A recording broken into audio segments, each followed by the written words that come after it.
ಪ್ರತಿಯೊಂದು ಮಗುವು ಕೂಡ ಅಂಬೆಗಾಲಿಡಬೇಕು ಅಂತ ಹೇಳಿದ್ರೆ ಮೊದಲ ಪಾಠಶಾಲೆ ಮನೆ ಆಗಿರುತ್ತೆ. ನಂತರ ಬೆಳೀತಾ ಬೆಳೀತಾ ಒಂದು ವಿದ್ಯಾಸಂಸ್ಥೆಗೆ ಬರ್ತಾರೆ ಆ ಮಕ್ಕಳು. ಪ್ರತಿಯೊಂದು ಏನು ಶಾಲೆಯಲ್ಲಿ ಕಲಿಯುವಂತಹ ಒಂದು ಪಠ್ಯೇತರ ಚಟುವಟಿಕೆಗಳಾಗಿರ್ಬೋದು ಅಥವಾ ದಿನನಿತ್ಯ ಕಲಿಯುವಂತಹ ಚಟುವಟಿಕೆಗಳಾಗಿರ್ಬೋದು, ಪ್ರತಿಯೊಂದು ಕ್ಷೇತ್ರಕ್ಕೂ ಕೂಡ ಒಂದು ಹೆಸರನ್ನು ತಂದುಕೊಡುವಂಥದ್ದು ಒಂದು ವಿದ್ಯಾಸಂಸ್ಥೆ. ಆ ವಿದ್ಯಾಸಂಸ್ಥೆಯಲ್ಲಿ ಕೇವಲ ಶಿಕ್ಷಣ ಮಾತ್ರ ಅಲ್ಲ, ಮೌಲ್ಯಯುತ ಶಿಕ್ಷಣ ಮಾತ್ರ ಅಲ್ಲ, ಅದರ ಜೊತೆಗೆ ಕಲೆ, ಸಂಸ್ಕೃತಿ, ಸಂಸ್ಕಾರ, ಆಚಾರ, ವಿಚಾರ ಇದೆಲ್ಲದನ್ನು ಕೂಡ ಕಲಿಸ್ಕೊಡುವಂಥದ್ದು ಒಂದು ವಿದ್ಯಾಸಂಸ್ಥೆ. ಎಸ್, ಇವತ್ತಿನ ನಮ್ಮ ಈ ಒಂದು ಕಾರ್ಯಕ್ರಮದಲ್ಲಿ ನಾವು ಅಂತಹದೇ ಆದಂತಹ ಒಂದು ವಿದ್ಯಾಸಂಸ್ಥೆಯಲ್ಲಿದ್ದೀವಿ. ಈ ಒಂದು ವಿದ್ಯಾಸಂಸ್ಥೆಯಲ್ಲಿ ಸೂರಜ್ ಕಲಾಸಿರಿ 2019 ಕರ್ನಾಟಕ ಕಲಾ ದರ್ಶನ ಅನ್ನುವಂತಹ ಒಂದು ವಿನೂತನ ಕಾರ್ಯಕ್ರಮ ಕೂಡ ಇಲ್ಲಿ ನಡೀತಾ ಇದೆ. ಇವತ್ತಿನ ನಮ್ಮ ಈ ಒಂದು ವಿಶೇಷ ಕಾರ್ಯಕ್ರಮದಲ್ಲಿ ನಾವಿರುವಂಥದ್ದು ಸೂರಜ್ ಇನ್ಸ್ಟಿಟ್ಯೂಷನ್ಸ್ ಅಲ್ಲಿ ನಾವಿದ್ದೇವೆ. ಇಲ್ಲಿ ನಡೆಯುವಂತಹ ಸೂರಜ್ ಕಲಾಸಿರಿ 2019 ಯಾವ ರೀತಿಯಾಗಿ ನಡೆಯುತ್ತೆ, ಈ ಒಂದು ಕಾರ್ಯಕ್ರಮ ಹೇಗಿರುತ್ತೆ, ಎಷ್ಟು ಕಲಾ ತಂಡಗಳು ಪಾಲ್ಗೊಳ್ತದೆ, ಇಲ್ಲಿ ಒಂದು ಕಲೆಯ ಅನಾವರಣ ಹೇಗೆ ನಡೆಯುತ್ತೆ, ಇದೆಲ್ಲದನ್ನ ಕೂಡ ನಮ್ಮ ಒಂದು ವಿಶೇಷ ಕಾರ್ಯಕ್ರಮದಲ್ಲಿ ನಾವು ನಿಮ್ಮ ಮುಂದೆ ಇಡ್ತಾ ಇದ್ದೀವಿ. ಇದೇ ನಮ್ಮ ಇವತ್ತಿನ ವಿಶೇಷ ಕಾರ್ಯಕ್ರಮ Suraj ಕಲಾಸಿರಿ 2019.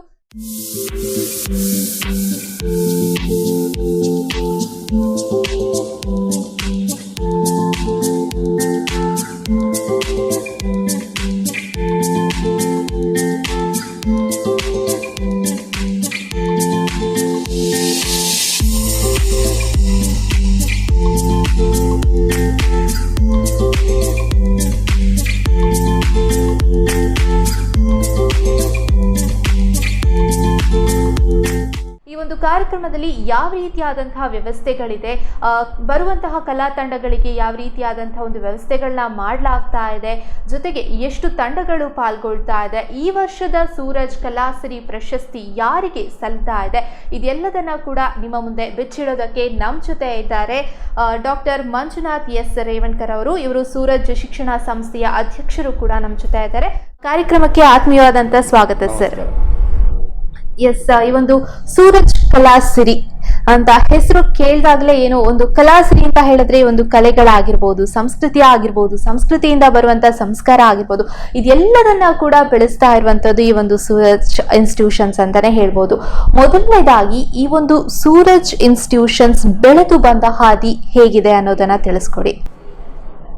Suraj educational and charitable trust ವತಿಯಿಂದ ನಡೆಯುವಂತಹ Suraj international higher primary school ಹಾಗೂ ಜ್ಞಾನದೀಪ ಹೈಸ್ಕೂಲ್ ಹಾಗೂ ಸೂರಜ್ PU ಕಾಲೇಜ್ ಗ್ರಾಮೀಣ ಪ್ರದೇಶದಲ್ಲಿ ಬಹಳ ವಿಭಿನ್ನ ರೀತಿಯಿಂದ ಒಂದು ಸ್ಕೂಲ್ ನಡೆಸ್ತಾ ಇದೆ. ಇದರ ಅರ್ಥ ಏನಂತ ಹೇಳಿದರೆ, ಸಿಟಿಯಲ್ಲಿ ಎಲ್ಲರೂ ಶಾಲೆ ನಡೆಸ್ತಾರೆ, ಆದರೆ ಗ್ರಾಮೀಣ ಪ್ರದೇಶದ ಮಕ್ಕಳಿಗೆ ಮೌಲ್ಯಾಧಾರಿತ ಶಿಕ್ಷಣದ ಒಟ್ಟಿಗೆ ಶಿಕ್ಷಣದಲ್ಲಿ ವಂಚಿತರಾದಂತಹ ವಿದ್ಯಾರ್ಥಿಗಳಿಗೆ ಸಿಗುವಂತಹ ಶಿಕ್ಷಣವನ್ನು ದೊರಕಿಸುವಂತ ಒಂದು ನೆಲೆಯಲ್ಲಿ ಸೂರಜ್ ಎಜುಕೇಶನ್ ಚಾರಿಟಬಲ್ ಟ್ರಸ್ಟ್ ನಾವು ಸ್ಥಾಪನೆ ಮಾಡಿದ್ದೀವಿ. ಯಾಕೆ ನಾವು ಸ್ಥಾಪನೆ ಮಾಡಿದ್ದೀವಿ ಅಂತ ಹೇಳಿದ್ರೆ, ಇವತ್ತಿನ ವಿದ್ಯಾರ್ಥಿಗಳು ಕಲ್ತವರೇ 100% ಸಕ್ಸಸ್ಫುಲ್ ಮ್ಯಾನ್. ಪುಸ್ತಕದ ಬದನೆಕಾಯಿ ಆಗಬಾರದು, ಅತಿ ಬುದ್ಧಿವಂತ ಏನು ಮಾಡುದಿಲ್ಲ. ಇಂತಹ ಪರಿಸ್ಥಿತಿಯಲ್ಲಿ ನಾವಿದ್ದಾಗ ಆ ಪರಿಸ್ಥಿತಿಗೆ ಅನುಗುಣವಾಗಿ ನಾವು ಸೂರಜ್ ಇನ್ಸ್ಟಿಟ್ಯೂಷನ್ ಸಂಸ್ಥೆ ನಡೆಸಿ ಸೂರಜ್ ಶಿಕ್ಷಣ ಸಂಸ್ಥೆಯಲ್ಲಿ ಮೌಲ್ಯಾಧಾರಿತ ಶಿಕ್ಷಣವನ್ನು ಕೊಟ್ಟು ಅದರ ಒಟ್ಟಿಗೆ ಶಿಕ್ಷಣದ ಒಟ್ಟಿಗೆ ಕಲೆಯನ್ನು ಬೆಳೆಸುವಂತಹ ಕೆಲಸ ಸೂರಜ್ ಇನ್ಸ್ಟಿಟ್ಯೂಷನ್ ಸಂಸ್ಥೆ ಮಾಡ್ತಾ ಇದೆ ಅಂತ ಹೇಳಿಕ್ಕೆ ನಮ್ಗೆ ಬಹಳ ಹೆಮ್ಮೆ ಆಗ್ತಾ ಇದೆ. ಇಂತಹ ಉಡುಪಿರುವಂತಹ ಒಂದು ಗ್ರಾಮೀಣ ಪ್ರದೇಶದಲ್ಲಿ ಶಾಲೆ ನಡೆಸೋದು ಬಹಳ ಕಷ್ಟ, ಬೇರೆ ಕಷ್ಟ. ಇಂತಹ ಸಂದರ್ಭದಲ್ಲಿ ಸುಧಾ ನಾವು ಪ್ರತಿ ವರ್ಷ 100% ರಿಸಲ್ಟ್ ಕೊಡ್ತಾ ಇದ್ದೇವೆ. ಅದರಲ್ಲಿ ನಮ್ಮಲ್ಲಿ ಯಾವುದೇ ಒಂದು ಮಾನದಂಡ ಇಲ್ಲ, ಯಾವುದೇ ಮಾನದಂಡ ಇಲ್ಲದೆ ಬರೇ 100% ರಿಸಲ್ಟ್ ಕೊಟ್ಟು ಕಡಿಮೆ ಅಂಕಿದ್ದ ಮಕ್ಕಳನ್ನು ಸಹ ತೆಗೆದುಕೊಂಡು ಮತ್ತೆ ಫೇಲ್ ಆದ ವಿದ್ಯಾರ್ಥಿಗಳು ಸಹ ತೆಗೆದುಕೊಂಡು ರ್ಯಾಂಕ್ ವಿದ್ಯಾರ್ಥಿಗಳು ಸಹ ತೆಗೆದುಕೊಂಡು ಯಾವುದೇ ಮಾನದಂಡ ಇಲ್ಲದೆ ಯಾವುದೇ ಡೊನೇಷನ್ ರೂಪದಲ್ಲಿ ಹಣ ತೆಗೆದುಕೊಳ್ಳದೆ ಶಾಲೆ ನಡೆಸುವಂತ ಒಂದು ಕೀರ್ತಿ ಸೂರಜ್ ಇನ್ಸ್ಟಿಟ್ಯೂಷನ್ ಕೀರ್ತಿ ಸಂಸ್ಥೆಗೆ ಬರ್ತಂತ ಹೇಳಿದ್ರೆ ಬಹಳ ಹೆಮ್ಮೆಯ ವಿಷಯದಲ್ಲಿ ಹೇಳಿಕೆ ಅಂತ ಹೇಳಿದ್ರೆ ಒಂದು ಗ್ರಾಮೀಣ ಪ್ರದೇಶದಲ್ಲಿರುವಂತಹ ಮಕ್ಕಳನ್ನ ಏನು ಮುಂದೆ ಮೌಲ್ಯಯುತವಾದಂತಹ ಶಿಕ್ಷಣವನ್ನ ಕೊಡುವಂತಹ ಕೆಲಸ ಈ ಒಂದು ಸೂರಜ್ ಇನ್ಸ್ಟಿಟ್ಯೂಷನ್ ಮಾಡ್ತಾ ಇದೆ. ಇದರ ಜೊತೆಗೆ ಕೇವಲ ಶಿಕ್ಷಣ ಮಾತ್ರ ಅಲ್ಲ, ಕಲೆ, ಸಂಸ್ಕೃತಿ ಎಲ್ಲದನ್ನ ಕೂಡ ಈ ಒಂದು ಕೆಲಸವನ್ನ ನೀವು ಮಾಡ್ತಾ ಇದ್ದೀರಾ. ಹಾಗಾದ್ರೆ ಈ ಒಂದು ಸೂರಜ್ ಇನ್ಸ್ಟಿಟ್ಯೂಷನ್ಸ್ ಅಂದ್ರೆ ಪ್ರತಿಯೊಂದು ವಿದ್ಯಾಸಂಸ್ಥೆಗೂ ಕೂಡ ಒಂದೊಂದು ರೀತಿಯಾದಂತಹ ಹೆಸರಿರುತ್ತೆ, ಆದ್ರೆ ಈ ಒಂದು ಇನ್ಸ್ಟಿಟ್ಯೂಷನ್ ನ ಸೂರಜ್ ಅಂತ ಹೆಸರಿರೋದಕ್ಕೆ ಕಾರಣ ಏನು ಸರ್? ಸೂರಜ್ ಅಂದ್ರೆ ಸೂರ್ಯ, ಒಂದು ಬೆಳೆಯುವಂತಹ ಒಂದು ಸಂಸ್ಥೆಗೆ ಸೂರ್ಯ ಇಲ್ಲದೆ ಯಾವುದೇ ಏನು ಮಾಡ್ಲಿಕ್ಕೆ ಸಾಧ್ಯ ಹೌದು. ಇದನ್ನ ನಾನು ಶಾಲೆ ತೆಗೆದುಕೊಳ್ಬೇಕಾದ್ರೆ ಜ್ಞಾನದೀಪ ಪಬ್ಲಿಕ್ ಸ್ಕೂಲ್ ಅಂತ ಹೆಸರಿತ್ತು. ಇದನ್ನ ಮುಂದಿನ ದಿನಗಳಲ್ಲಿ ನಾವು Suraj education and charitable trust ವತಿಯಿಂದ ನಡೆಸುವಂತಹ ಒಂದು ಸಂಸ್ಥೆ ಆಗಿದಕ್ಕೋಸ್ಕರ ನಮ್ಮ ಇನ್ಸ್ಟಿಟ್ಯೂಷನ್ 3 ಸಂಸ್ಥೆಗಳು ನಡೀತಾ ಇದೆ. ಸೂರಜ್ PU ಕಾಲೇಜ್ ನಡೀತಾ ಇದೆ, ಜ್ಞಾನದೀಪ ಹೈಸ್ಕೂಲ್ ನಡೀತಾ ಇದೆ, Suraj international higher primary school ನಡೀತಾ ಇದೆ. ಅಂದ್ರೆ ನಮ್ಮಲ್ಲಿ ನರ್ಸರಿಯಿಂದ ಅಪ್ ಟು PU ಕಾಲೇಜ್ ಒಂದೇ ಗ್ರೌಂಡ್ ಅಲ್ಲಿ ನಡೆಸುವ ಒಂದು ಶಾಲೆ ಸೂರಜ್ ಇನ್ಸ್ಟಿಟ್ಯೂಷನ್ ಸಂಸ್ಥೆ. ಇಲ್ಲಿ ನಾವು ಗ್ರಾಮೀಣ ಪ್ರದೇಶದಲ್ಲಿ ನಾವು ಯಾಕೆ ನಾವು ಶಾಲೆ ಸ್ಟಾರ್ಟ್ ಮಾಡಿದ ಅಂತ ಹೇಳಿದ್ರೆ, ಗ್ರಾಮೀಣದಲ್ಲಿ ಮಕ್ಕಳು ಭಯಂಕರ ಹುಷಾರಿದ್ದಾರೆ, ಆದರೆ ಫೈನಾನ್ಸಿಯಲಿ ವೀಕ್. ಅಂತ ವಂಚಿತ ವಿದ್ಯಾರ್ಥಿಗಳಿಗೆ ಒಂದು ಶಿಕ್ಷಣ ಕೊಡುವಂತ ನೆಲೆಯಲ್ಲಿ ಕೆಲವೊಂದು ಮಕ್ಕಳಿಗೆ ಗ್ರಾಮೀಣ ಪ್ರದೇಶದ ಸಿಟಿಗೆ ಹೋಗ್ಲಿಕ್ಕೆ ಅವಕಾಶ ಇರುತ್ತೆ, ಈ ಕಡಿಮೆ ವಂಚಿತರಾದಂತಹ ವಿದ್ಯಾರ್ಥಿಗಳು.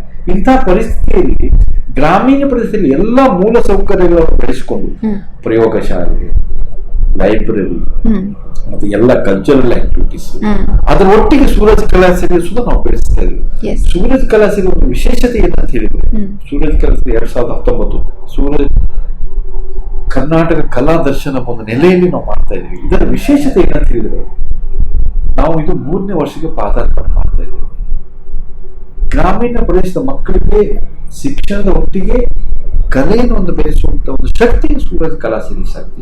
ಅದರಲ್ಲಿ ಒಂದು ವಿಶೇಷತೆ ಏನಂತ ಹೇಳಿದ್ರೆ, ಇದು ನಾವು 3ನೇ ವರ್ಷ ಪಾದಾರ್ಪಣೆ ಮಾಡಬೇಕಾದ್ರೆ 1ನೇ ವರ್ಷದಲ್ಲಿ ನಾವು ಯಾವ್ಯಾವ ತಂಡಗಳನ್ನ ಕರೆದಿದ್ದೇವೆ, ಯಾವ್ಯಾವ ಕಲೆಗಳನ್ನ ತಂದಿದ್ದೇವೆ, ಅದನ್ನ ಸೆಕೆಂಡ್ ಇಯರ್ಗೆ ಆ ತಂಡಗಳಿಗೆ ಮತ್ತೆ ಅವಕಾಶ ಕೊಡ್ಲಿಲ್ಲ, ಹೊಸ ಮುಖಗಳು. ಹಾಗೆ 2ನೇ ವರ್ಷಕ್ಕೆ ನಾವು ಯಾವ್ದು ಹೊಸ ತಂಡಗಳನ್ನ ಕರೆದಿದ್ದೇವೆ, ನಾವು 2ನೇ ವರ್ಷದಲ್ಲಿ B4 ಚಾನಲ್ಗೆ ಸುಧಾ ಒಂದು ಅವಕಾಶ ಕೊಟ್ಟಿದ್ದೇವೆ. 3ನೇ ವರ್ಷಕ್ಕೆ ಮತ್ತೆ ಹೊಸ ತಂಡ. ಇದರಲ್ಲಿ ವಿಶೇಷತೆ ಏನಂದ್ರೆ, ಪ್ರತಿ ವರ್ಷ ನಮಗೆ ಹೊಸ ಹೊಸ ಕಲಾ ತಂಡಗಳನ್ನು ಕರೆದು ಎಲ್ಲಾ ಜಿಲ್ಲೆಗಳನ್ನು ಹೊಸ ಹೊಸ ಮುಖಗಳನ್ನು ತಂದು ಗ್ರಾಮೀಣ ಪ್ರದೇಶದಲ್ಲಿ ಒಂದು ವಿಜೃಂಭಣೆಯಿಂದ ಒಂದು ಸೂರಜ್ ಉತ್ಸವ ಟೈಪ್ ನಾವು ಮಾಡ್ತಾ ಇದ್ದೇವೆ.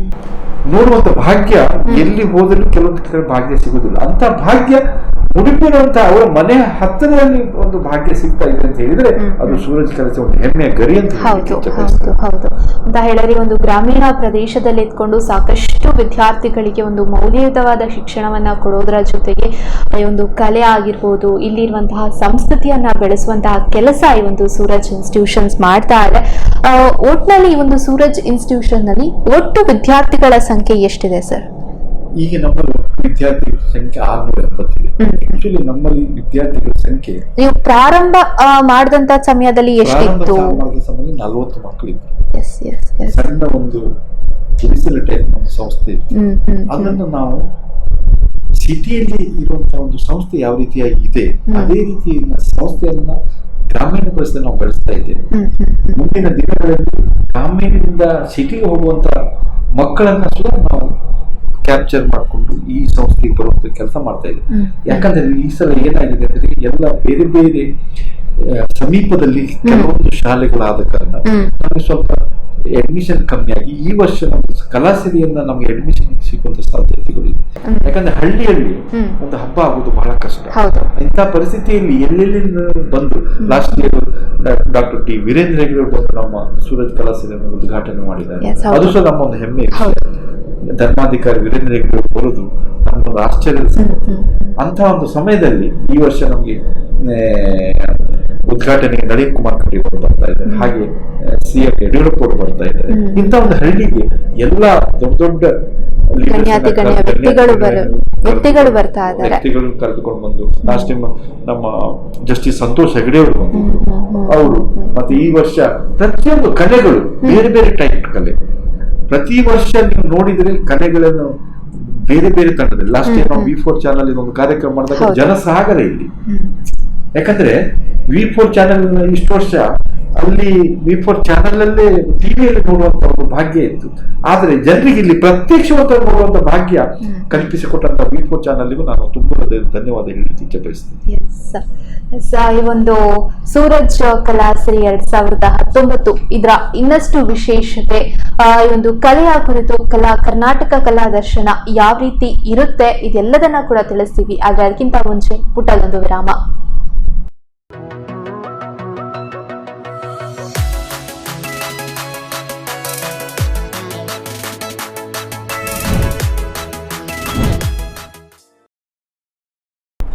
ವಿರಾಮದ ಬಳಿಕ ಸೂರಜ್ ಕಲಾಸಿರಿ 2019 ವಿಶೇಷ ಕಾರ್ಯಕ್ರಮಕ್ಕೆ ಸ್ವಾಗತ.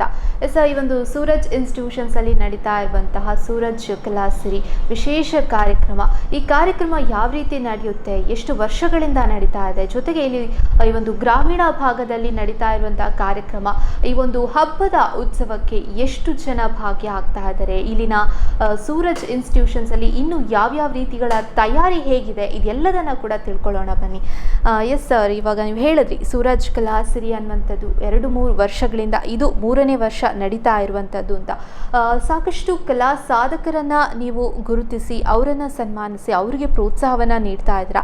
ಹಾಗಾದರೆ ಇಲ್ಲಿ ಒಂದು ಇನ್ಸ್ಟಿಟ್ಯೂಷನ್ಸಲ್ಲಿ ಯಾವ ರೀತಿಯಾದಂತಹ ಒಂದು ತಯಾರಿಗಳು ನಡೀತಾ ಇದೆ, ಮಕ್ಕಳು ಯಾವ ರೀತಿಯಾದಂಥ ತಯಾರಿ ಮಾಡ್ಕೊಳ್ತಾ ಇದ್ದಾರೆ? ಸೂರಜ್ ಕಲಾಸಿರಿ ಅಂದರೆ ಮಕ್ಕಳಿಗೊಂದು ಹಬ್ಬದ ಸಿರಿಯಾಗಿದೆ. ಒಂದು ತಿಂಗಳಿಂದ ಪ್ರತಿದಿನ ಸೂರಜ್ ಕಲಾಸಿರಿ ಬಗ್ಗೆ ಟ್ರೈನಿಂಗ್ ಆಗ್ತಾ ಇದೆ. ಹೇಗೆ ಸೂರಜ್ ಕಲಾಸಿರಿ ಮಾಡಬೇಕು, ಮಕ್ಕಳಿಗೆ ಒಂದು ಪ್ರತಿಭೆಯನ್ನು ಒಂದು ಗುರುತಿಸುವಂತ ಕೆಲಸ ನಾವು ಸೂರಜ್ ಕಲಾಸಿರಿ ಮಾಡ್ತಾ ಇದ್ದೇವೆ. ಅದು ಯಾವ ಟೈಪ್ ಮಾಡ್ತಾ ಇದ್ದಾರೆ, ಈ ಸಲ ಮೆರವಣಿಗೆಯಲ್ಲಿ ನಮ್ಮ ಮಕ್ಕಳೇ ಭಜನೆಯ ಮೂಲಕ ಮೆರವಣಿಗೆಯಲ್ಲಿ ಭಜನೆಯ ಮೂಲಕ ಒಂದು ನೃತ್ಯವನ್ನು ಬೆಳೆಸುವಂತ ಒಂದು ಕೆಲಸ ಸೂರಜ್ ಕಲಾಸಿರಿಯಲ್ಲಿ ಆಗ್ತಾ ಇದೆ. ಹಾಗೆ ದಫ್ ನೃತ್ಯ ಅಂತ ಹೇಳಿ ಅದು ಸಹ ಮೆರವಣಿಗೆಯಲ್ಲಿ ಈ ಪ್ರತಿ ವರ್ಷ ನಾವು ಏನ್ ಮಾಡ್ತಾ ಇದ್ವಿ, ಬೇರೆ ಬೇರೆ ಕಲ್ಲಡ್ಕದ ಗೊಂಬೆ ಅಂತಹ ಒಂದು ತಂಡಗಳನ್ನು ತರ್ತಾ. ಈ ಸಲ ನಾವು ಯಾವುದೇ ತಂಡಗಳನ್ನು ತರದೆ ನಮ್ಮ ಮಕ್ಕಳೇ ಕಲಾಸಿರಿ ಮೆರವಣಿಗೆಯಲ್ಲಿ ಭಾಗವಹಿಸುವಂತ ಒಂದು ಕೆಲಸ ಆಗ್ತಾ ಇದೆ. ಈ ವರ್ಷ ನಾವು ಬೇರೆ ಬೇರೆ ಜಿಲ್ಲೆಗಳಿಂದ ನಾವು ತಂಡಗಳನ್ನು ತರ್ತಾ ಇದ್ದೇವೆ. ನಮಗೆ ಭಾರಿ ಒಂದು ಹೆಮ್ಮೆಯ ವಿಷಯ. ಯಾಕಂದರೆ ಮುಡಿಪು ಅನ್ನುವಂಥ ಒಂದು ಗ್ರಾಮೀಣ ಪ್ರದೇಶದಲ್ಲಿ ಬೇರೆ ಬೇರೆ ಜಿಲ್ಲೆಗಳಿಂದ ತಂಡಗಳನ್ನು ತಂದು ಮಾಡುವುದೇ ಒಂದು ದೊಡ್ಡ ಸಾಹಸ. ಅಂತ ಇದರಲ್ಲಿ ಕನ್ನಡ ಜಾನಪದ ಗೀತೆಗಳು ಹಾಗೂ ಗೀಗಿ ಗೀತೆಗಳು ಮಂಜು ರಾಣಿಬೆನ್ನೂರಿಂದ ಬರ್ತಾ ಇದ್ದಾರೆ. ಅವರು ಒಬ್ಬರೇ ಬಂದು ಒಂದು ಕೈಯಿಂದ ಆ ಗೀಗಿ ಪದಗಳು ಒಂದು ತಬಲಾ ಇಟ್ಕೊಂಡು ಮಾಡುವಂಥ ಒಂದು ದೊಡ್ಡ ಕಾರ್ಯಕ್ರಮ. ಅದನ್ನು ನಾವು ಹೇಗೆ ಈ ಕಲೆಗಳು ಸುದ ಸೆಲೆಕ್ಷನ್ ನಾವು ಹೇಗೆ ಮಾಡ್ತಾ ಇದ್ದೇವೆ ಅಂತ ಹೇಳಿದ್ರೆ, ಪ್ರತಿಯೊಬ್ಬರು ಅವರ ಕಲೆಗಳನ್ನ ಅವ್ರು ನಮ್ಮ ಫೇಸ್ಬುಕ್ನಲ್ಲಿ ವಾಟ್ಸಪ್ನಲ್ಲಿ ಹಾಕಿ ಅದನ್ನು ನಾವು ನೋಡಿ ಅದರಲ್ಲಿ ನಮ್ಮ ತಂಡ, ನಮ್ಮದು ಪ್ರಿನ್ಸಿಪಲ್, HM ಮತ್ತು ನಮ್ಮ ಪೋಷಕರ ಪ್ರತಿನಿಧಿಗಳು ಸೇರಿ ಆ ತಂಡಗಳನ್ನು ಸೆಲೆಕ್ಷನ್ ಮಾಡುವಂತ ಒಂದು ಕೆಲಸ ಕಾರ್ಯ ಆಗ್ತಾ ಇದೆ. ನೀವು ಹೇಳಿದ್ರಿ ಪ್ರತಿ ವರ್ಷ ಕೂಡ ತಂಡಗಳು ಬದಲಾವಣೆ ಆಗ್ತಾ ಇರುತ್ತೆ, ಒಂದು ಹೊಸ ಮುಖಗಳಿಗೆ ನಾವು ಒಂದು ಅವಕಾಶ ಕೊಡ್ತಾ ಇದ್ವಿ ಅಂತ. ಈ ಒಂದು ಬದಲಾವಣೆಯನ್ನ ಹೇಗೆ ತಂದ್ರಿ? ಪ್ರತಿ ವರ್ಷ ಅಂತ ಹೇಳಿದ್ರೆ ಇವಾಗ ನಾವು ಬೇರೆ ಒಂದು ಕಲಾ ಕಾರ್ಯಕ್ರಮಗಳಲ್ಲಿ ನೋಡೋದಾದ್ರೆ ಈ ವರ್ಷ ಬಂದ ತಂಡ ಮುಂದಿನ ವರ್ಷ ಅದೇ ತಂಡ ಪಾಲ್ಗೊಂಡಿರುತ್ತೆ, ಆದ್ರೆ ಇಲ್ಲಿ ಒಂದು ಹೊಸತನವನ್ನ ತಂದಿದ್ದೀರಾ, ಇದು ಹೇಗೆ ಸಾಧ್ಯ ಆಯಿತು? ಆಕ್ಚುಲಿ ನಾವು ಏನ್ ಮಾಡ್ತೇವೆ ಅಂತ ಹೇಳಿದ್ರೆ, ನಮ್ಮಲ್ಲಿ 3,000 ಅಪ್ಲಿಕೇಶನ್ಸ್ ತಂಡಗಳದ್ದು ಬಂದಿದೆ. 3,000 ಅದರಲ್ಲಿ ನಾವು ನಮ್ಮ ಕಾರ್ಯಕ್ರಮದ ಲಿಮಿಟೇಷನ್ ಅಲ್ಲಿ 10 ತಂಡಗಳನ್ನು ಸೆಲೆಕ್ಷನ್ ಮಾಡೋದು ವರ್ಷಕ್ಕೆ. ಈಗ ಈ ಸಲ ನಮ್ಗೆ ಫಸ್ಟ್ ಇಯರ್ ಅಲ್ಲಿ ಅಪ್ಲಿಕೇಶನ್ ಹಾಕಿದವರಿಗೆ ಈ ವರ್ಷ ಚಾನ್ಸ್ ಸಿಗ್ತಾ ಇದೆ. ಸೆಕೆಂಡ್ ಇಯರ್ ಮತ್ತೆ ಅವರಿಗೆ ನಾವು ಹೇಳುದಷ್ಟೇ, ನೀವು ಫಸ್ಟ್ ಇಯರ್ ನೀವು ಅಪ್ಲಿಕೇಶನ್ ಹಾಕಿದ್ರೆ ಸಿಗಲಿಲ್ಲ ಅಂತ ಬೇಜಾರು ಮಾಡಬೇಡಿ. ಅದರಲ್ಲಿ ನಮ್ಮೊಂದು ತಂಡ ಇದೆ, ನಮ್ಮದೊಂದು ಸಾಂಸ್ಕೃತಿಕ ತಂಡ ಅಂತೀವಿ. ಆ ಸಾಂಸ್ಕೃತಿಕ ತಂಡದಲ್ಲಿ ನಾವು ಫೇಸ್ಬುಕ್ನಲ್ಲಿ, ವಾಟ್ಸಪ್ನಲ್ಲಿ ನೋಡಿ ಮತ್ತೆ ಗೂಗಲಲ್ಲಿ ಸರ್ಚ್ ಮಾಡಿ ಈ ತಂಡ ಏನೇನು ಸಾಧನೆ ಮಾಡಿದೆ ಅಂತ ನೋಡಿಕೊಂಡು ಪ್ರತಿ ವರ್ಷ ಬೇರೆ ಬೇರೆ ತಂಡಗಳಿಗೆ ಅವಕಾಶವನ್ನು ನಾವು ಮಾಡಿಕೊಡ್ತಾ ಇದ್ದೇವೆ. ಜನರ ಒಂದು ಬೆಂಬಲದಿಂದ, ಹಾಗೆ ನಮ್ಮ ಸಾಹಿತಿಗಳ ಒಂದು ಬೆಂಬಲದಿಂದ, ಪೋಷಕರ ಬೆಂಬಲದಿಂದ ನಾವು ಈ ಸೂರಜ್ ಕಲಾಸಿರಿ ಮಾಡಲಿಕ್ಕೆ ಆಗ್ತಾ ಇದೆ ಅಂತ ಹೇಳಲಿಕ್ಕೆ ನಾನು ಇಚ್ಛೆ ಮಾಡ್ತೀನಿ. ಅಂತ ಹೇಳಿದ್ರೆ ಏನು 3 ದಿನದ ಇದ್ದಂತಹ ಕಾರ್ಯಕ್ರಮ ಇವಾಗ 2 ದಿನಕ್ಕೆ ಕಾರ್ಯಕ್ರಮ ಸೀಮಿತ ಆಗಿರುವಂತಹದ್ದು. ವರ್ಷಂಪ್ರತಿಯಂತೆ ಮಕ್ಕಳು ಜಾಸ್ತಿ ಆಗ್ತಾ ಹೋಗ್ತಾರೆ. ಸೊ ಇಲ್ಲಿನ ಒಂದು ಜನರ ಒಂದು ಇದು ಹೇಗಿತ್ತು? ಜನರಿಗೆ ಬಹಳ ಖುಷಿ. ಯಾಕಂತ ಹೇಳಿದ್ರೆ ಕೆಲವೊಂದು ಕಾರ್ಯಕ್ರಮ ಅವ್ರು ನೋಡದೇ ಇದ್ರ ಕಾರ್ಯಕ್ರಮ ಅವರ ಮನೆ ಹತ್ತಿರ ಒಂದು ಕಾರ್ಯಕ್ರಮ ಕೊಡಬೇಕಾದ್ರೆ ಅವರಿಗೆ ಈ ಹುರುಪಿನಲ್ಲಿ ಇದ್ದಾರೆ. ನಮ್ಮ ಪೋಷಕರ ಪ್ರತಿನಿಧಿಗಳು, ಹಾಗೆ ನಮ್ಮ ಮಕ್ಕಳ ತಂದೆ ತಾಯಿಯಂದಿರು, ಹಾಗೆ ನಮ್ಮಲ್ಲಿ ಇರುವಂತ ಟೀಚಿಂಗ್ ಫ್ಯಾಕಲ್ಟಿ, ಅದರಲ್ಲಿಯೂ teaching faculty they are taking more responsibility. ಪ್ರತಿಯೊಂದು ವಿಷಯದಲ್ಲಿ ಏನಾದರೂ ಡೌಟ್ಸ್ ಇದ್ರೆ ಚೇರ್ಮನ್ ಹತ್ರ ಕೇಳಿ ಅದನ್ನು ಹೇಗೆ ಮಾಡಬೇಕು. ಪ್ರತಿ ದಿನ 24 hours ಕೆಲಸ ಮಾಡ್ತಾ ಇದ್ದಾರೆ.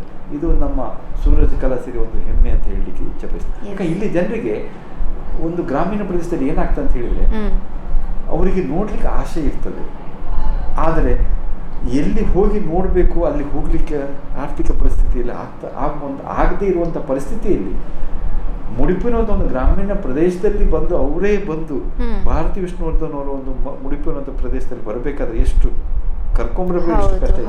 ಅವರೇ ಮುಖತಃ ನಮ್ಮನ್ನು ಭೇಟಿ ಆಗಬೇಕಾದ್ರೆ ಇಂಥ ಪರಿಸ್ಥಿತಿಗೆ ನಾವು ಅನುಗುಣವಾಗಿ ಕಾರ್ಯಕ್ರಮ ಮಾಡಬೇಕಾದ್ರೆ ಬಹಳ ಪೋಷಕರ ಒಂದು ಹೆಮ್ಮೆ, ಇಡೀ ಊರಿನ ನಾಗರಿಕರ ಹೆಮ್ಮೆ. ಈಗ ನಮ್ಗೆ ಕುಂದಾಪುರದಿಂದ ಅಲ್ಲಿಂದ ಸಹ ಜನ ಬರ್ತಾ ಇದೆ, ಈ ಕಡೆಯಿಂದ ನಮ್ದು ಸುಳ್ಯದಿಂದ ಸಹ ಜನ ಬರ್ತಾ ಇದೆ. ಈಗಲೇ ಕೇಳ್ತಾರೆ, ಪ್ರತಿ ವರ್ಷ ನಮ್ಮನ್ನು ಕೇಳುದು ಸಾಧಾರಣ ಆಗಸ್ಟ್ ಟೈಮ್ನಲ್ಲಿ ನೀವು ಸೂರಜ್ ಕಲಸರಿ ಯಾವಾಗ ಮಾಡ್ತೀರಾ, ಸೂರಜ್ ಕಲಸರಿ ಯಾವಾಗ ಮಾಡ್ತೀರಾ. ನನಗೆ ಆಶ್ಚರ್ಯ, ಜನರ ಒಂದು ಹುರುಪು ಹೇಗಿದೆ ಅಂತಿದೆ. ಮುಂದಿನ ವರ್ಷದ ಕಾರ್ಯಕ್ರಮ ಯಾವಾಗ ಆಗ್ತಾ ಇದ್ದಾರೆ ಅವ್ರು ಕೇಳಬೇಕಾದ್ರೆ ಅವರು ಎಷ್ಟು ನೆನಪಿನಲ್ಲಿ ಇಟ್ಕೊಂಡು ಆ ಕಾರ್ಯಕ್ರಮ ಮಾಡಿಸುವಂತ ಶಕ್ತಿ ಸೂರಜ್ ಕಲಸರಿ ಬಂದೆ.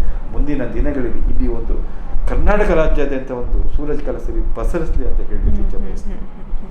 ಎಸ್, ಈ ಒಂದು ಸೂರಜ್ ಕಲಾಸಿರಿ 2019 ಯಾವ ರೀತಿ ನಡೀತಾ ಇದೆ, ಎಷ್ಟು ದಿನ ನಡೀತಾ ಇದೆ, ಇಲ್ಲಿನ ತಯಾರಿ ಹೇಗಿದೆ, ಇದೆಲ್ಲದನ್ನು ಕೂಡ ತಿಳ್ಕೊಂಡ್ವಿ.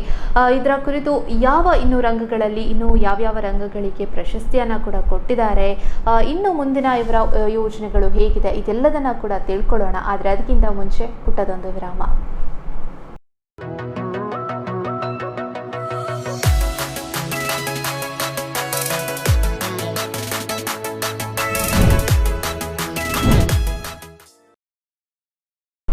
ವಿರಾಮದ ಬಳಿಕ ಸೂರಜ್ ಕಲಾಸಿರಿ 2019 ವಿಶೇಷ ಕಾರ್ಯಕ್ರಮಕ್ಕೆ ಸ್ವಾಗತ.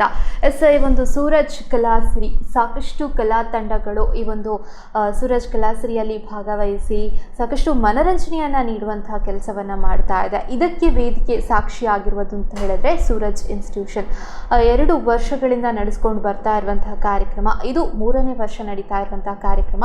ಅದು ನವೆಂಬರ್ 23 ಮತ್ತು 24ರಂದು ಈ ಒಂದು ಕಾರ್ಯಕ್ರಮ ನಡೀತಾ ಇದೆ.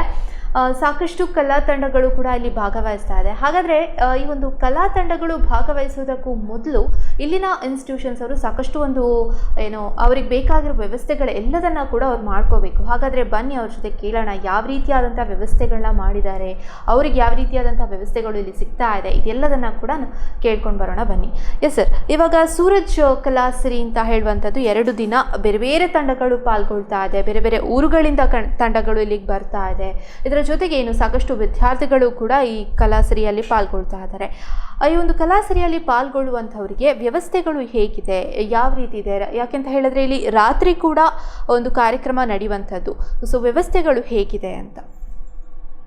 ವ್ಯವಸ್ಥೆಗಳು ಬಹಳ ಭರ್ಜರಿಯಿಂದ ಆಗ್ತಾ ಇದೆ. ಏನಾಗ್ತಾ ಇದೆ ಅಂತ ಹೇಳಿದ್ರೆ, ಕರ್ನಾಟಕ ಸರ್ಕಾರ ಗೌರ್ಮೆಂಟ್ ಶಾಲೆಯಲ್ಲಿ ಎಲ್ಲ ಮಕ್ಕಳಿಗೆ ಅನುದಾನ ರಹಿತ ಮತ್ತು ಪ್ರೌಢಶಾಲೆಗಳು ಎಲ್ಲ ಶಾಲೆಯವರಿಗೆ ಒಂದು ಸರ್ಕ್ಯುಲರ್ ಹೊರಡಿಸಿದ್ದಾರೆ. DDP ಅವರು ಏನು ಹೊರಡಿಸಿದ್ದಾರೆ ಅಂತ ಹೇಳಿದರೆ, ಪ್ರತಿಯೊಬ್ಬರು ಸೂರಜ್ ಕಲಾಸಿರಿ ಕಾರ್ಯಕ್ರಮವನ್ನು ನೋಡಲೇಬೇಕು. ಅದು ಭಾರಿ ಅದ್ಭುತವಾದಂಥ ಕಾರ್ಯಕ್ರಮ. ಅವರಿಗೆ ಎಲ್ಲ ಶಾಲೆಯವರಿಗೆ ಅದನ್ನು ಪರ್ಮಿಷನ್ ಕೊಟ್ಟಿದ್ದಾರೆ, ಆನ್ ರೆಕಾರ್ಡಲ್ಲಿ ಪರ್ಮಿಷನ್ ಕೊಟ್ಟಿದ್ದಾರೆ. ಅಂಥ ಶಾಲೆಯವರಿಗೆ ನಮ್ಮ ಬಸ್ಸಿನ ವ್ಯವಸ್ಥೆ ನಾವು ಮಾಡ್ತಾ ಇದ್ದೇವೆ. ಮತ್ತು ಇಲ್ಲಿ ಬಂದಂಥ ವೆಹಿಕಲ್ಸ್ಗಳಿಗೆ, ಯಾಕಂದರೆ ಪ್ರತಿದಿನ ಒಂದು 30,000 ಜನ ಬರ್ಬೋದು. ಆ 30,000 ಜನರಿಗೆ ನಾವು ಅರೇಂಜ್ಮೆಂಟ್ ಮಾಡಬೇಕಾದ್ರೆ ಬಹಳ ಕಷ್ಟದ ಕೆಲಸ. ಆ ಕಷ್ಟದ ಕೆಲಸದಲ್ಲಿ ಸುದ ನಾವು ಪಾರ್ಕಿಂಗ್ ವ್ಯವಸ್ಥೆ ಮಾಡಿದ್ದೇವೆ, ಮತ್ತೆ ನೀರಿನ ವ್ಯವಸ್ಥೆ. ನೀರೊಬ್ರು ಫ್ರೀಯಾಗಿ ನೀರು ಕೊಡ್ತಾ ಇದ್ದಾರೆ. ಒಬ್ಬ ಕಂಪನಿಯವರು ಎಕ್ಸೆಲರ್ ಅಂತ ಒಂದು ಕಂಪನಿಯವರು ಫ್ರೀಯಾಗಿ ನೀರು ಕೊಡ್ತಾ ಇದ್ದಾರೆ. ಹಾಗೆ ಇಸ್ಕಾನ್ ಅವರು ಮಜ್ಜಿಗೆಯನ್ನು ಫ್ರೀಯಾಗಿ ಕೊಡ್ತಾ ಇದ್ದಾರೆ, ಮಜ್ಜಿಗೆದ ವ್ಯವಸ್ಥೆ ಆಗ್ತಾ ಇದೆ. ಹಾಗೆ ಬಂದಂಥ ಅತಿಥಿಗಳಿಗೆ ಯಾವುದೇ ತೊಂದರೆಗಳಾಗಬಾರ್ದು ಅಂತ ಹೇಳಿ ಒಂದು ರಿಸೆಪ್ಷನ್ ಕಮಿಟಿಯವರು ಅದಕ್ಕೊಂದು ಸಪರೇಟ್ ಜವಾಬ್ದಾರಿ. ಹಾಗೆ ತಂಡಗಳಿಗೆ ಪ್ರತಿಯೊಂದು ಜಿಲ್ಲೆಯಿಂದ ಬೇರೆ ಬೇರೆ ಜಿಲ್ಲೆಯಿಂದ ತಂಡಗಳು ಬರ್ತಾ ಇದೆ. ಆ ತಂಡಗಳಿಗೆ ಊರಿನ ಮಾಹಿತಿ ಗೊತ್ತಿರುತ್ತೆ. ಅಂತ ಪರಿಸ್ಥಿತಿಯಲ್ಲಿ ಅವರಿಗೆ ನಾವು ನಮ್ಮ ಪ್ರತಿ ತಂಡಕ್ಕೆ 2 ಟೀಚರ್ಸ್ ಅನ್ನು ವಹಿಸಿ ಅವರಿಗೆ ಕಾಂಟ್ಯಾಕ್ಟ್ ನಂಬರ್ ಕೊಟ್ಟು ಅವ್ರಿಗೆ ನೀವು ಎಲ್ಲಿ ಬರ್ತೀರಾ, ಹೇಗೆ ಬರ್ತೀರಾ, ಅವ್ರಿಗೆ ಏನಾದರೂ ವೆಹಿಕಲ್ ವ್ಯವಸ್ಥೆ ಬೇಕಾ, ಎಲ್ಲ ವ್ಯವಸ್ಥೆ ನಮ್ಮಲ್ಲಿ ಬಸ್ಸುಗಳ ವ್ಯವಸ್ಥೆ ಇದೆ. ಮತ್ತೆ ನಮ್ಮ ವೆಹಿಕಲಿನ ಡ್ರೈವರ್ಸು ಮತ್ತೆ ಆಡಳಿತ ವರ್ಗ ಬಹಳ ಮುತುವರ್ಜಿಯಲ್ಲಿ ಕೆಲಸ ಮಾಡ್ತಾ ಇದೆ. ಯಾಕಂದ್ರೆ ಈ ಕೆಲವೊಂದು ಕಟೌಟ್ಗಳು ಬಿದ್ದದ್ದು ನಾವು ಹಾಕಿದ್ದಲ್ಲ, ಅವರಾಗಿ ಕೆಲವೊಂದು ನಮ್ಮ ಪೋಷಕ ಪ್ರತಿನಿಧಿಗಳಿಂದ ಹಾಕಿದ್ದಾರೆ. ಹೀಗಾಗಿ ಯಾವುದೇ ಒಂದು ಕಾರ್ಯಕ್ರಮ ಮಾಡೋದು ಶಿಸ್ತಿನಿಂದ ಯಾಕಂದ್ರೆ ನಾವು 2 ವರ್ಷ ಭಾರಿ ಶಿಸ್ತಿನಿಂದ ಕಾರ್ಯಕ್ರಮ ಮಾಡಿದ್ದೇವೆ. ಇಡೀ ಕರ್ನಾಟಕ ರಾಜ್ಯದಲ್ಲಿ ನಾವು ಈಗ ಕನ್ನಡ ಸಂಸ್ಕೃತಿ ಇಲಾಖೆಗೆ ನಾವು 2ನೇ ಸ್ಥಾನವನ್ನು ಪಡೆದಿದ್ದೇವೆ. ಮುಂದಿನ ದಿನಗಳಲ್ಲಿ ದಕ್ಷಿಣ ಕನ್ನಡ ಜಿಲ್ಲೆ ಇಡೀ ಕರ್ನಾಟಕದಲ್ಲಿ 1ನೇ ಸ್ಥಾನ ಪಡೆಯುವಂಥ ಪ್ರಥಮ ಸ್ಥಾನ ಪಡೆಯುವಂಥ ಒಂದು ಶಕ್ತಿ ಸೂರಜ್ ಕಲಾಸಿಗೆ ಬಂದಿದೆ. ಇದು ಯಾರಿಂದ ಬಂದಿದೆ? ಜನರ ಒಂದು ಬೆಂಬಲ, ಜನರ ಒಂದು ಶಕ್ತಿ ಜನರು ನೋಡುವಂಥ ಒಂದು ಆಸಕ್ತಿಯಿಂದ ಈ ನಮಗೆ ಈ ಥರ ಒಂದು ಹೆಮ್ಮೆಯ ಗರಿ ಬಂದಿದೆ ಅಂತ ಹೇಳಿ ಇಚ್ಛೆ ಬಯಸ್ತೇನೆ. ಎಸ್ ಅಂತ ಹೇಳಿದ್ರೆ 2 ದಿನಗಳ ಕಾಲ ನಡೆಯುವಂತಹ ಕಾರ್ಯಕ್ರಮದಲ್ಲಿ ಯಾವ ರೀತಿಯಾದಂತಹ ವ್ಯವಸ್ಥೆಗಳಿರುತ್ತೆ, ಜೊತೆಗೆ ಕಲಾ ತಂಡಗಳನ್ನು ಹೇಗೆ ಬೇರೆ ಬೇರೆ ಊರುಗಳಿಂದ ಬರ್ತಾರೆ, ಈ ಒಂದು ಗ್ರಾಮಕ್ಕೆ ಬರಬೇಕಾದ್ರೆ ಅವರು ಹೇಗೆ ಬರಬೇಕು, ಯಾವ ರೀತಿಯಾದಂಥ ವ್ಯವಸ್ಥೆಗಳಿದೆ, ಇಲ್ಲಿ ಬಂದ ನಂತರ ಅವ್ರಿಗೆ ಯಾವ ರೀತಿಯಾದಂಥ ವ್ಯವಸ್ಥೆಗಳಿದೆ, ಇದೆಲ್ಲದನ್ನು ಕೂಡ ತಿಳಿಸ್ಕೊಟ್ಟಿದ್ದೀರಾ. ಮುಂದೆ ನಾನು ಕೇಳೋದು ಅಂತ ಹೇಳಿದ್ರೆ 2 ವರ್ಷಗಳಲ್ಲೂ ಕೂಡ ಸಾಕಷ್ಟು ರಂಗಗಳಿಗೆ ಬೇರೆ ಬೇರೆ ಕ್ಷೇತ್ರಗಳಿಗೆ ನೀವು ಪ್ರಶಸ್ತಿಯನ್ನು ಕೊಟ್ಟಿದ್ದೀರಾ, ಅವರ ಒಂದು ಸಾಧನೆಯನ್ನು ಗುರುತಿಸಿದ್ದೀರಾ. ಈ ವರ್ಷ ಒಂದು ಯಕ್ಷಗಾನ ರಂಗ ಆಗಿರ್ಬೋದು ಅಥವಾ ಬೇರೆ ಬೇರೆ ರಂಗಗಳನ್ನು ಗುರುತಿಸಿ ಯಾವ ರೀತಿಯಾದಂಥ ಪ್ರಶಸ್ತಿಯನ್ನು ಕೊಡ್ತಾ ಇದ್ದೀರಾ? ನೀವಾಗಲೇ ಹೇಳಿದ್ರಿ ಸೂರಜ್ ಕಲಾಶ್ರೀ ಅನ್ನುವಂಥ ಒಂದು ಪ್ರಶಸ್ತಿಯನ್ನು ನಾವು ಕೊಡ್ತಾ ಇದ್ದೀವಿ ಅಂತ.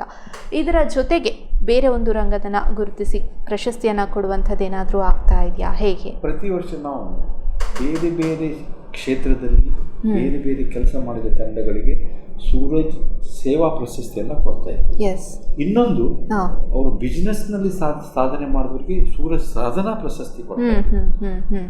ಈ ವರ್ಷ ನಮಗೆ ಸ್ವಲ್ಪ ಆರ್ಥಿಕ ಹಿನ್ನಡೆ ಆಗಿದ್ದಕ್ಕೋಸ್ಕರ ಈ ವರ್ಷ ನಾವು ಏನು ಮಾಡಿದ್ದೇವೆ ಅಂತ ಹೇಳಿದ್ರೆ ಸೂರಜ್ ಕಲಾಶ್ರೀ ಒಂದೇ ಒಂದು ಪ್ರಶಸ್ತಿಯನ್ನು ಒಬ್ಬರಿಗೆ ಕೊಡ್ತಾ ಇದ್ದೇವೆ, ರಮೇಶ್ ಭಟ್ ಫಿಲ್ಮ್ ಆ್ಯಕ್ಟರ್. ಹಾಗೆ ಹಿರಿಯ ಸಾಹಿತಿಗಳಿಗೆ ಯಕ್ಷಗಾನದ ರಂಗ ಕಲಾವಿದರು ನಮ್ಮ ಪ್ರೊಫೆಸರ್ ಅಮೃತೇಶ್ವರಿಗೆ ಅವ್ರನ್ನ ಸನ್ಮಾನಿಸೋದು ನಮ್ಮ ಒಂದು ಭಾಗ್ಯ.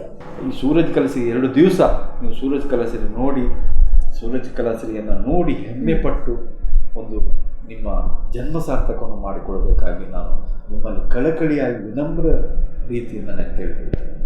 ಓಕೆ, ಏನು ಈ ಒಂದು ಸೂರಜ್ ಕಲಾಶ್ರೀ 2 ದಿನಗಳ ಕಾಲ ನಡೆಯುವಂಥ ಕಲಾಶ್ರೀಯಲ್ಲಿ ತಂಡಗಳು ಹೇಗೆ ಪಾಲ್ಗೊಳ್ತವೆ, ಅವರಿಗೆ ಯಾವ ರೀತಿಯಾದಂಥ ವ್ಯವಸ್ಥೆಗಳಾಗಿದೆ, ಜೊತೆಗೆ ಇಲ್ಲಿನ ಸೂರಜ್ ಇನ್ಸ್ಟಿಟ್ಯೂಷನ್ಸ್ ಯಾವ ರೀತಿಯಾದಂಥ ತಯಾರಿಯನ್ನು ಮಾಡ್ಕೊಳ್ತಾ ಇದೆ, ವಿದ್ಯಾರ್ಥಿಗಳಾಗಿರ್ಬೋದು, ಆಡಳಿತ ವರ್ಗ ಆಗಿರ್ಬೋದು, ಶಿಕ್ಷಕರ ಒಂದು ವರ್ಗ ಆಗಿರ್ಬೋದು, ಯಾವ ರೀತಿ ತಯಾರಿಯನ್ನು ಮಾಡ್ಕೊಳ್ತಾ ಇದೆ, ಇದೆಲ್ಲದನ್ನು ಕೂಡ ಬಿಚ್ಚಿಟ್ಟಿದ್ದೀರಾ. ಮುಂದೆ ಕೊನೆಯಲ್ಲಿ ನನ್ನ ಒಂದು ಪ್ರಶ್ನೆ ಏನು ಅಂತ ಹೇಳಿದ್ರೆ, ಸೂರಜ್ ಕಲಾಶ್ರೀ 2019 ಈ ವರ್ಷ ಆಗ್ತಾ ಇದೆ, ಮುಂದಿನ ವರ್ಷದ ಯೋಜನೆಗಳು ಹೇಗಿದೆ ಅಂತ? ಮುಂದಿನ ವರ್ಷದ ಯೋಜನೆಗಳು ಬಹಳ ಹೆಮ್ಮೆಯಿಂದ ಮಾಡಲಿಕ್ಕೆ ಆಸೆ ಇದೆ, ಆದರೆ ದೇವರ ಆಶೀರ್ವಾದ.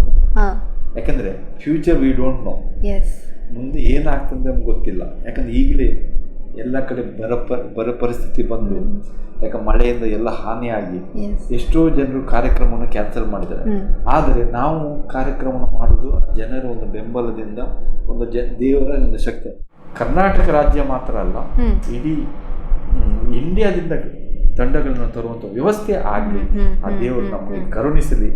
ಮತ್ತು ಇಂಥ ಒಂದು ಕಾರ್ಯಕ್ರಮ ಇಡೀ ಇಂಡಿಯಾಗೆ ಒಂದು ವಿಜೃಂಭಣೆಯಿಂದ ಬೆಳೀಲಿ ಅಂತ ಹೇಳಿ ನನ್ನ ಮಾತನ್ನು ಮುಗಿಸ್ತೇನೆ.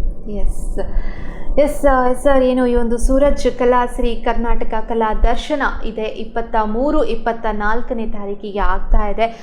ಸಾಕಷ್ಟು ರೀತಿಯಾದಂಥ ಗಣ್ಯ ವ್ಯಕ್ತಿಗಳು ಬರ್ತಾ ಇದ್ದಾರೆ, ಸಾಕಷ್ಟು ಕಲಾವಿದರನ್ನು ಪ್ರೋತ್ಸಾಹಿಸಿ ಅವರಿಗೊಂದು ವೇದಿಕೆಯನ್ನು ಕೂಡ ನೀವು ಕೊಡ್ತಾ ಇದ್ದೀರಾ.